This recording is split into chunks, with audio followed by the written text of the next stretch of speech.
se a cidade fosse nossa.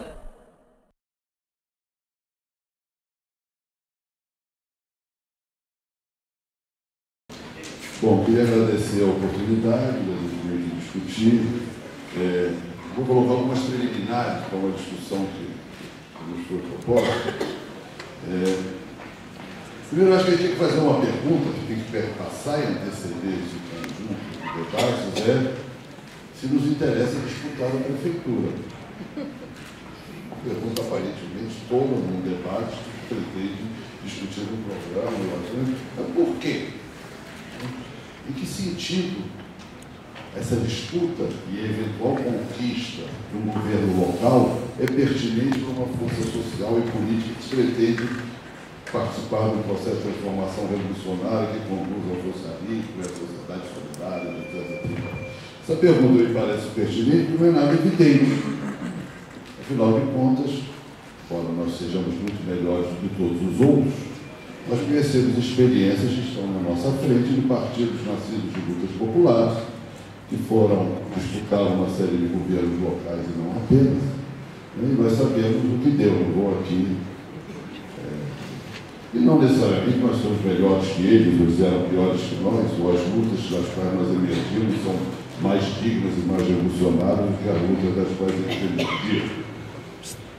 Isso significa entender a dimensão da ambiguidade, da dificuldade de enfrentar isso sem se naturalizar partidos políticos que disputam o poder, partidos políticos que disputam o governo, partidos que vão para lá. Eu acho que essa é uma pergunta pertinente e ela me parece pertinente, sobretudo, se nós queremos pensar nos marcos do que eu vou chamar aqui de revolução urbana. Então, eu vou tentar fazer uma reflexão colocando alguns pressupostos que me parecem mais gerais. Evidentemente, a pergunta tem que ser respondida de maneira séria, consistente, e ela só pode ser respondida de maneira séria e consistente se a gente, a cada momento, estiver interpelando as nossas propostas para pensar em que medida elas são propostas conservadoras ou são propostas revolucionárias. O problema é tanto mais difícil que a revolução não parece, não sei qual a avaliação de vocês da conjuntura, que está emergindo no horizonte próximo. Tudo bem. Quando a revolução está batendo as portas, é muito fácil saber qual é o caminho, se juntar a ela e ir em frente.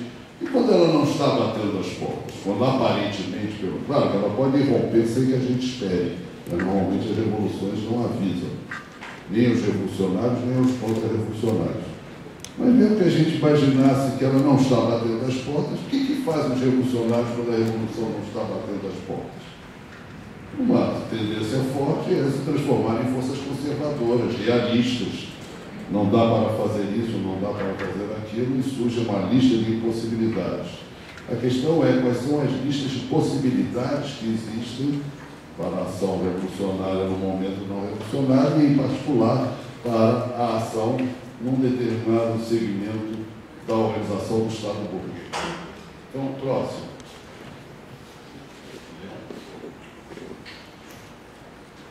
Então, estou partindo desse princípio, porque não parece no horizonte atual, claro que também é objeto de discussão, há pessoas mais otimistas que eu, mas não parece, não parece no momento atual estar descontando a revolução social e política pela qual lutamos. Claro que todo mundo diz que a revolução é permanente, que ela está em marcha, mas não parece que estamos próximos a uma grande transformação social e política na nossa sociedade. E, nesse contexto, a noção de revolução urbana, que é aquela com a qual eu quero trabalhar, que quer dizer o quê? Eu estou propondo revolução urbana, não casualmente, para entrar no embate com o direito à cidade. Eu não estou propondo o direito a essa cidade, eu estou propondo uma proposta de revolução urbana, ou seja, que é a transformação dessa cidade. Então, até o Banco Mundial hoje já faz encontros sobre o direito à cidade. Ela remete a uma dinâmica e a uma direção gerais de ação política voltada para explorar em seus limites máximos os potenciais de transformação contidos na esfera da cidade. Estou supondo já aqui que há um potencial de transformação na esfera da cidade. Primeiro ponto fundamental, esse potencial transformador não é um dado, ele se transforma, ele pode ser transformado para o bem, vamos dizer assim, ou seja, se ampliar, se as lutas avançam, né? Mas ele pode também recuar. Nós podemos imaginar que no final da década de 80 e início da década de 90, o campo de possibilidade de transformação da cidade parecia maior do que nos parece hoje. Ou seja, a história não é linear e os campos de possibilidade de transformação se transformam, inclusive, pode se transformar pela nossa própria ação. Nossa, eu estou querendo dizer, a força social que nós queremos incorporar e expressar através da nossa ação política. Somente os realistas é que dizem, não, a correlação de forças é essa, então vamos nos acomodar a ela, o que transforma muitos socialistas realistas em conservadores acomodados. Próximo. Então, a ideia de revolução urbana, acho que ela remete a essa multiplicidade de dimensões, até que a Isabel, num certo sentido, remeteu a vários dos aspectos, que envolvem as relações materiais que se coagulam na cidade, as relações simbólicas, as relações de poder, relações de gênero, todas as outras relações sociais, que a cidade encarna e, num certo sentido, coagula. E, num certo sentido, porque coagula, se transforma ela mesmo no instrumento de reprodução dessas relações. E a cidade não é apenas a expressão das relações sociais, ela é também um elemento de reprodução das relações sociais. Quer dizer, uma cidade segregada, ela não apenas expressa uma sociedade segregada, como ela aprofunda a segregação social. Só para dar um exemplo. Portanto, palavras fáceis que frequentaram um certo abecedário da esquerda nos últimos 30 anos, inversão de prioridades, participação, então, se elas não são requalificadas, elas são frases feitas que não autorizam a gente a sonhar com a possibilidade de ter uma prática diferenciada da prática conservadora realista. Próximo. Vou tentar... Então, eu gostaria de começar definindo quais são os objetivos que eu acho que valem a pena se a gente disputar a prefeitura. Não quer dizer que eles estão garantidos que a gente, conquiste a prefeitura, 2, em conquistando a prefeitura, os realize. Mas eu acho que é necessário dizer para quê? Primeiro, a redução das desigualdades e melhoria das condições materiais de vida das classes trabalhadoras, oprimidas, exploradas, etc. Ou seja, nós queremos uma melhoria das condições materiais de vida, porque essa sociedade é brutal. E nós achamos que essa é uma tarefa revolucionária, transformar as condições de vida em que vive a imensa maioria da população trabalhadora. Segundo, avançar e radicalizar as dinâmicas sociais, políticas, culturais, organização e luta populares, de modo mais geral, construção de sujeitos políticos, coletivos, expressão de interesses segmentados, gerais da classe e grupos sociais. Nós não queremos conquistar o governo apenas para melhorar as condições de vida e desenvolver uma política redistributiva. Porque nós sabemos que, se não existe socialismo num só país, diziam alguns, né, muito menos numa só cidade. Né? Então, na verdade, nós pensamos faz sentido conquistar uma prefeitura e tentar agir a partir dela, se isso é parte do processo de reformação mais amplo, o que supõe que, de alguma maneira, estar na prefeitura deve contribuir, ou poderia contribuir, para constituir ou apoiar a Constituição. Claro que nunca sujeitos políticos coletivos não são obra do governo, de uma prefeitura, de um partido, de um grupo, mas podem favorecer, propiciar, apoiar, fortalecer processos de dinâmicas sociais. Esse é o segundo objetivo. E terceiro, mais ou menos evidente, enfraquecer o inimigo. Eu quero, enquanto estiver no governo, eu tenho que tentar enfraquecê-lo. Não apenas retirar uma coisa ou outra, desmontar alguns mecanismos que são mecanismos fundamentais na esfera local de reprodução da sociedade, do poder e das relações sociais. Isso vai em várias dimensões. Eu botei aqui algumas. Quer dizer, sei lá, e isso você tem que também fazer análise da cidade. Eu digo, no Rio de Janeiro, temos que desmontar as 7 irmãs do transporte. Talvez não em Paris, mas embora Paris e o Rio de Janeiro são cidades capitalistas e burguesas, claro que o desvendamento das relações de poder que se articulam e se reproduzem, estão imbricadas nessa cidade, tem que ser analisado para a gente identificar quais são os mecanismos através dos quais os grupos dominantes projetados localmente, reproduzem as suas relações. Eu digo, aqui para pegar um exemplo que é evidente para todos nós, é o seguinte: você não pode mudar a cidade se você não destruir esses caras.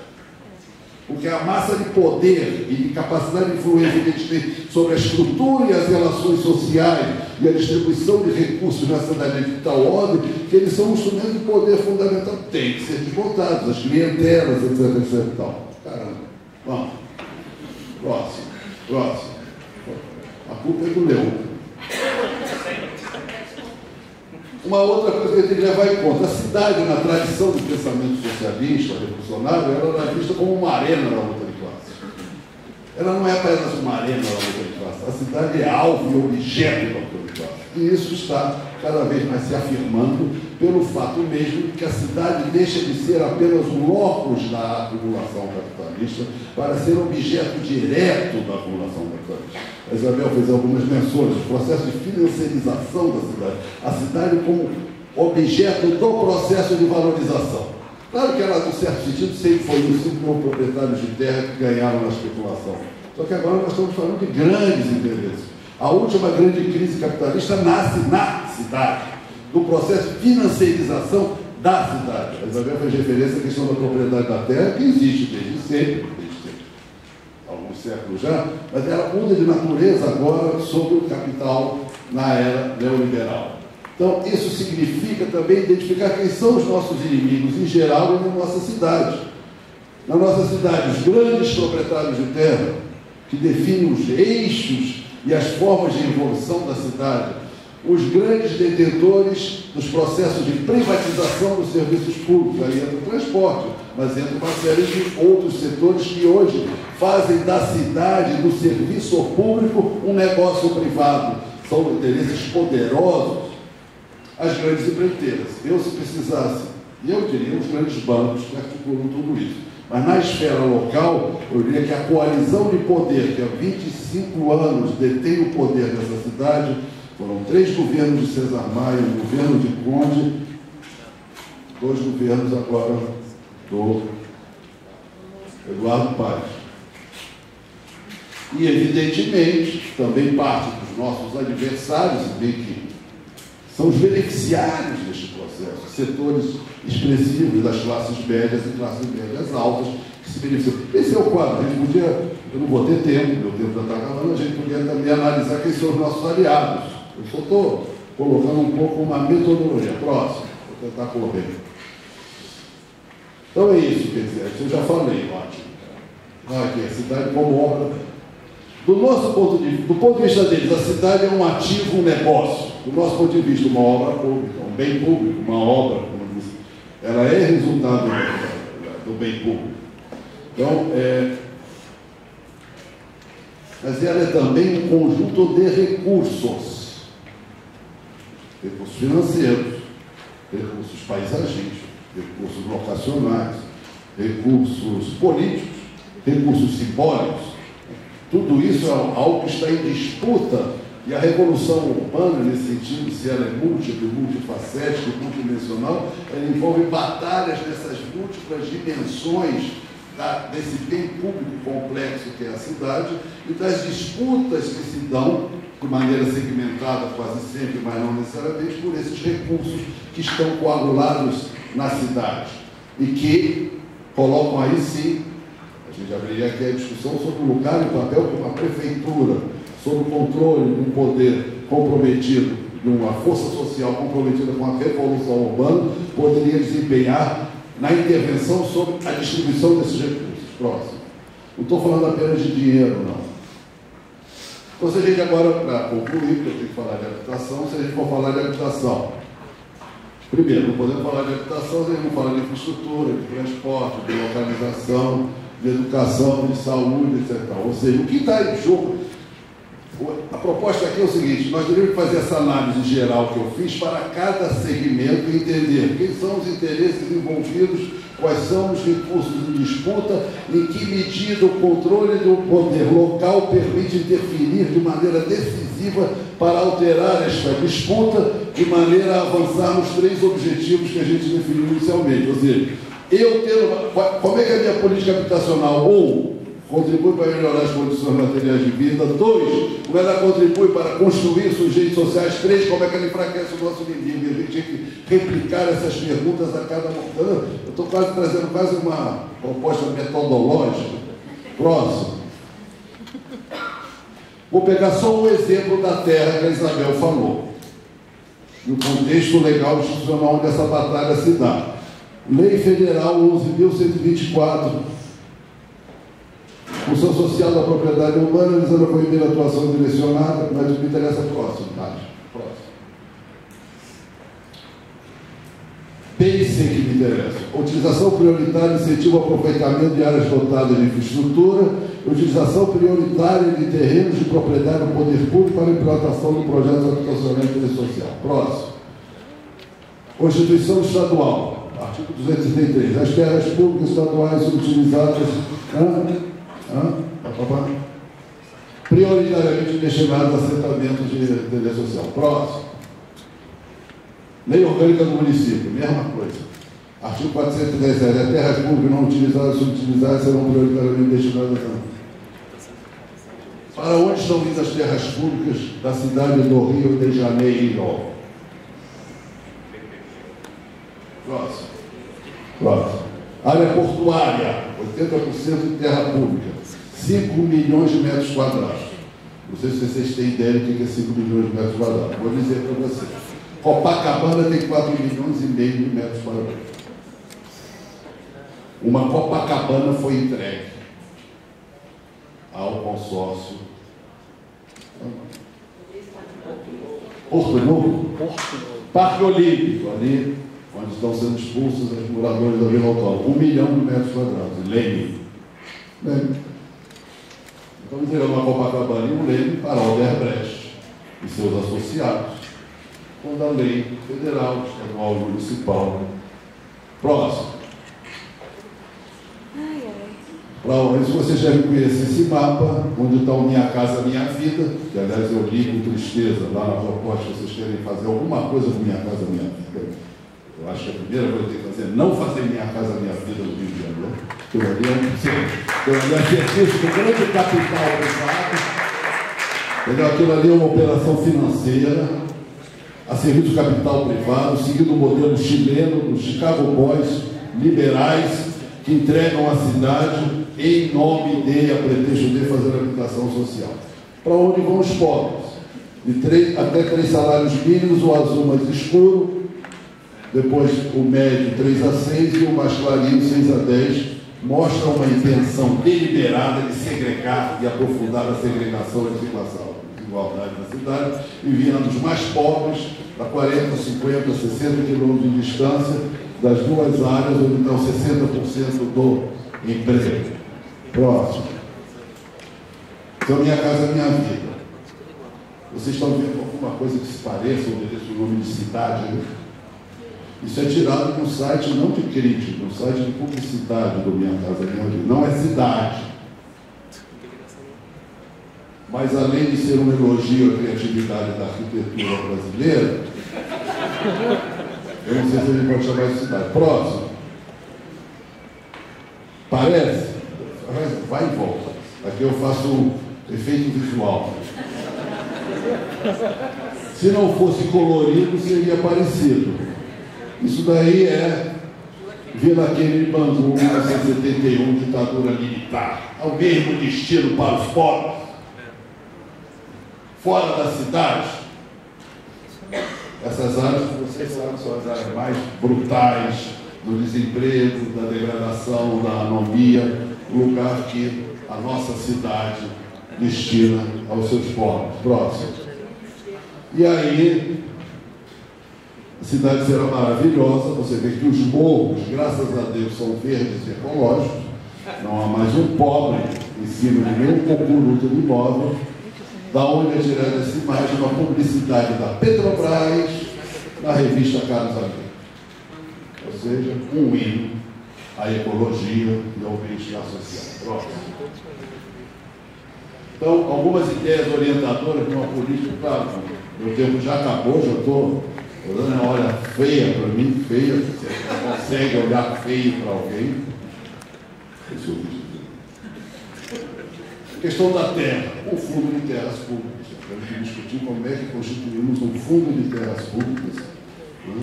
Inclusive agindo a nível federal, estadual e municipal. Certo? Isso é questão fundamental, porque isso você interfere no setor público. Nós temos que trabalhar, estou falando de habitação, alocação social, nós temos que travar a batalha contra a ideologia do pequeno proprietário do condomínio. Eles transformaram os pobres em condomínio, as moradias pobres. Então é o seguinte, o Estado se desresponsabiliza dos espaços públicos. Agora, se tem um jardim na frente do edifício, é o condomínio que vai pagar, não é a prefeitura. Ou seja, eles empurram o processo de privatização, os pobres passam a ser não só agentes financeiros, envolvidos na agente financiarização. Aliás, uma das medidas mais brilhantes do recente Dilma foi aumentar o percentual do crédito consignado, não sei se vocês viram isso, ou seja, assim que eles inserem os pobres, tornando eles, na verdade, vítimas do capital financeiro, taxas de juros escorchantes e usurárias. A Constituição de 88 dizia que a taxa de juros acima de 6% era usurária. Essas foram as primeiras reformas constitucionais que foram feitas, graças a Deus. Os juros decretados pelo Banco Central não são constitucionalmente mais consideradas como usurárias. Espaços mistos. Essa é uma outra discussão que, inclusive, tem que ser travada com os movimentos. Nós queremos a cidade democrática, é uma cidade da mixidez, da diversidade. Nós não queremos espaços segregados, nem dos ricos, nem dos pobres. Estamos trabalhando numa cidade capitalista. E densidades. Essa é uma outra questão que eu não vou poder aqui trabalhar sobre essa questão. Eles expandem indeterminadamente, indefinidamente as malhas urbanas. Elas são, a extensão da malha urbana tem custos de infraestrutura. A gente vê hoje a Barra da Tijuca em Jacarepaguá. Se nós pegarmos nos últimos 50 anos, a Barra da Tijuca foi construída com os recursos que não estão no subúrbio, que não estão no Norte, que não estão na Barra, para valorizar terras, e isso aconteceu nos últimos 50 anos. Vamos ser justos, não é só por causa da Olimpíada. Mas houve anos onde os investimentos da Barra da Tijuca chegavam a 50%, 60%, 65% dos investimentos feitos pela cidade do Rio de Janeiro. E agora não dá nem para contar. É à toa que o Carvalho Rossi, que toda vez aparece na televisão, dizendo que maravilha que é a Barra da Tijuca. Então, a densidade tem defeitos brutais do ponto de vista ambiental, efeitos brutais do ponto de vista do custo de vida, efeitos brutais do ponto de valorização, porque isso aí são as fronteiras de expansão do capital imobiliário, efeitos brutais sobre a acessibilidade e mobilidade. Ou seja, são algumas ideias, eu vou ficar por aqui, mas eu pretendi não resolver, não trazer uma plataforma de habitação, mas trazer uma ideia de como é que eu acho que essas questões podem e devem ser trabalhadas de maneira que a gente vai, de fato, conseguindo fazer o que parece ser um dos objetivos aqui, que é de ter uma visão de conjunto que articule o conjunto da nossa visão dos nossos objetivos políticos. Obrigado. Se a cidade fosse nossa,